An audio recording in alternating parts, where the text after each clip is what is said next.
ہم اہل بیت کی زندگی کو پڑھیں۔ آپ دیکھیں یہاں میں بات ابھی پہلے کر چکا ہوں کہ حضرت فاطمہ رضی اللہ تعالیٰ عنہ کے ذمہ کیا تھا؟ گھر کے کام۔ آقا دو جہاں نے منع نہیں کیا علی کو، اے علی میری بیٹی گھر کے کام نہیں کرے گی، نہیں، آقا دو جہاں نے خود تقسیم کیا ہے کہ عورتیں گھر کا کام کریں گی، مرد کے ذمہ ہے جا کے باہر مزدوری کرے، عورت گھر کی ملکہ ہے۔ ابھی مارچ کا مہینہ شروع ہو گیا ہے، ابھی دیکھنا نعرے لگیں گے سوشل میڈیا پہ، سب نوجوان دیکھیں گے ہمارا جسم ہماری مرضی، عورت مارچ۔ کیا انہیں حضرت فاطمہ رضی اللہ عنہا کی زندگی کا نہیں پتا؟ کتنی مشقت کے ساتھ رہ رہی ہیں۔ حضرت علی فرماتے ہیں کہ ہمارے پاس گھر میں ایک چادر تھی جسے ہم رات کو بچھاتے، جس کے اوپر ہم سوتے تھے، اور صبح کو اسی چادر کے اوپر ہم اپنے اونٹ کو خوراک دیتے تھے۔ کتنی مشقت کے ساتھ۔ کون ہے؟ رحمت للعالمین کی بیٹی ہے۔ کون ہے؟ جن کو دنیا میں بتا دیا گیا سید النساء اہل الجنہ کہ جنت کے عورتوں کی سردارنی ہے، آقا دو جہاں کی بیٹی ہے۔ اب اس کی مشقت تو دیکھیں کیسے وہ محنت کر رہے ہیں۔ لیکن ہمارے جن کے دین کے ساتھ کوئی رابطہ نہیں ہے، جو دین نہیں سیکھتے، کون ہے؟ مسلمان کی بیٹیاں ہیں۔ کافر کی بیٹیاں دعوے نہیں لگا رہی، مسلمان کی بیٹیاں دعویٰ کر رہی ہیں، جن کو ہم جا کے کالجوں میں پڑھاتے ہیں، جن کو ہم جا کے یونیورسٹی میں پڑھاتے ہیں، وہیں یہ تعلیم دی جا رہی ہے۔ پڑھائیں بچوں کو، بچیوں کو سکول بھی پڑھائیں، کالج پڑھائیں، یونیورسٹی پڑھائیں، لیکن ان کے ساتھ دین کو بھی پڑھا دیں اور ان کے اوپر اپنی ذمہ داری رکھیں، اپنے آنکھیں ان پر ٹکائے رکھیں، خاص طور بیٹیوں کے اوپر۔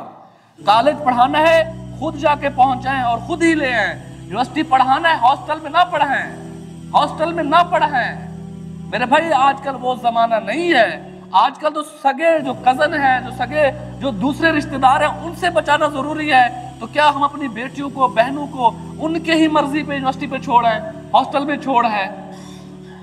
تو میرے بھائی ہم اپنے بہنوں کو، بیٹیوں کو حضرت فاطمہ رضی اللہ عنہا کی سیرت پڑھیں، امی جان عائشہ رضی اللہ عنہا کی سیرت پڑھیں، کیسے انہوں نے زندگی گزاری ہے، کیسے انہوں نے اللہ کو راضی کیا ہے۔ اب حضرت علی رضی اللہ تعالیٰ عنہ کا نکاح ہوا 2 ہجری کو، تو آپ کو پتا ہے کہ آقا دو جہاں نے جہیز میں کیا دیا ہے؟ 2 گڑھے، 1 مشکیزہ، 1 تکیہ، 1 چادر۔ اور اس کے ساتھ میں ایک مسئلہ بھی بتا دوں، جو لوگ کہتے ہیں جہیز لعنت ہے، جہیز لعنت نہیں ہے۔ ہاں لعنت تب ہے جب کوئی ریاکاری کرے، جہیز لعنت تب ہے جب لڑکے والے مطالبہ کر لڑکی سے مجھے گاڑی چاہیے، مجھے اے سی چاہیے، مجھے فریج چاہیے، یہ لعنت ہے۔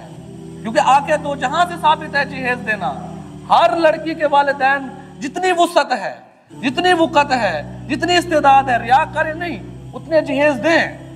لیکن افسوس یا تو ہم کسی چیز کی نفی کرتے ہیں تو بالکل شریعت کے حدود کو پامال کر دیتے ہیں۔ تو جہیز دینا سنت سے ثابت ہے۔ اس وقت گڑا جہیز میں دیا اللہ کے نبی نے، تو آج فریج ہے، تو اس وقت تکیہ تھا، چادر تھے، آج فرنیچر ہے، حسب توفیق جتنی وسعت ہے۔ لیکن مطالبہ کرنا یا اپنے رشتہ داروں کو دکھانا کہ فلاں نے اپنی بیٹی کو 2 لاکھ کا 3 لاکھ کا جہیز دیا ہے، تو یہ لعنت ہے۔ تو آقا دو جہاں نے اپنی بیٹی کو جہیز دیا ہے، آقا دو جہاں نے اپنی بیٹی کی تربیت کی ہے، انہیں بتایا ہے کہ اگر شوہر کے پاس کھانے کو کچھ نہیں ہے تو صبر کرنا ہے۔ اگر آپس میں جھگڑا ہو جائے، ایک مرتبہ آپ صلی اللہ علیہ وسلم گھر میں تشریف لائے، حضرت فاطمہ کے گھر، تو حضرت علی گھر میں نہیں تھے، کہ پوچھا این ابن امک، تمہارے چاچا کا بیٹا کدھر ہے؟ کہا یا رسول اللہ میرے اور ان کے درمیان جھگڑا ہو گیا، وہ باہر چلے گئے۔